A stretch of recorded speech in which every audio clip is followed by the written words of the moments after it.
迷你版还是新设计，三立士C500全网首测。户外装备嘚不嘚？继续给大家嘚啵户外装备那点事儿。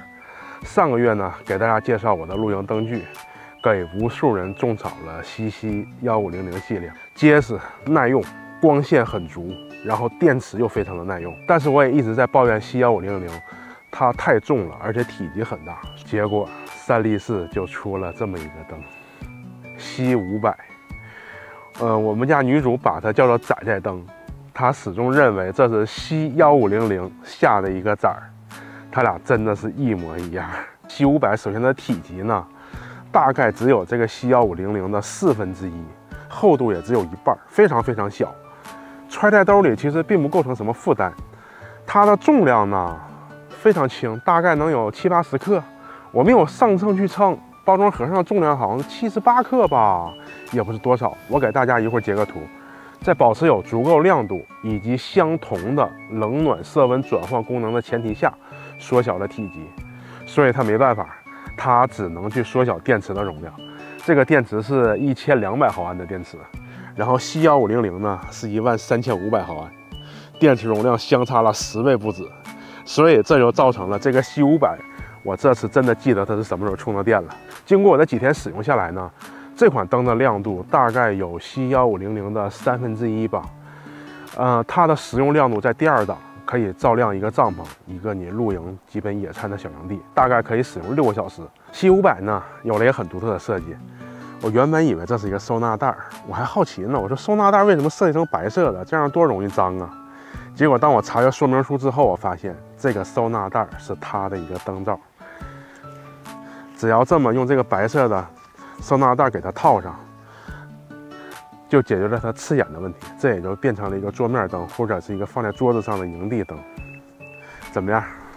这个设计真的要是大大的点赞，它真的解决了我之前抱怨的西1600和1500 Pro 带的那个灯罩不好收纳的问题。一个收纳袋又兼具灯罩的功能，一举两得。这个设计真的非常棒。提到这个西500的设计和定位呢，起初我以为它是西1500的迷你版，解决了体积和重量的问题。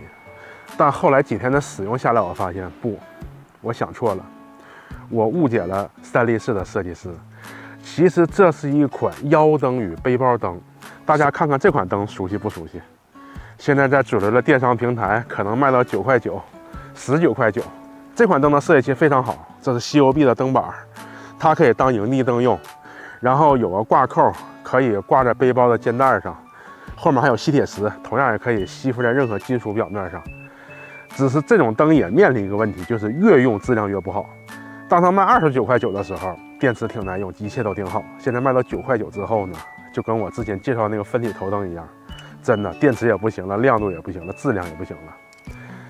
其实它的设计呢，与这款灯它的定位是相同的。这款西500如果要是让我硬挑缺点呢，我只能抱怨一下它的电池使用时间了。没办法，1200毫安，在可用的亮度下只能使用6个小时，就是说你每隔2天就要充1次电。但是这么小的体积也真的是没有办法的。这个西500我推荐给哪些人使用呢？所有喜欢户外运动的用户无脑入吧，70多块钱只相当于一个手电的价钱，挂在包上，挂在腰上，挂在钥匙上，它其实就可以当一个手电筒来用。这个价格还要什么呢？质量可靠，电池也耐用。今天这款三立士最新的西500就给大家介绍到这儿。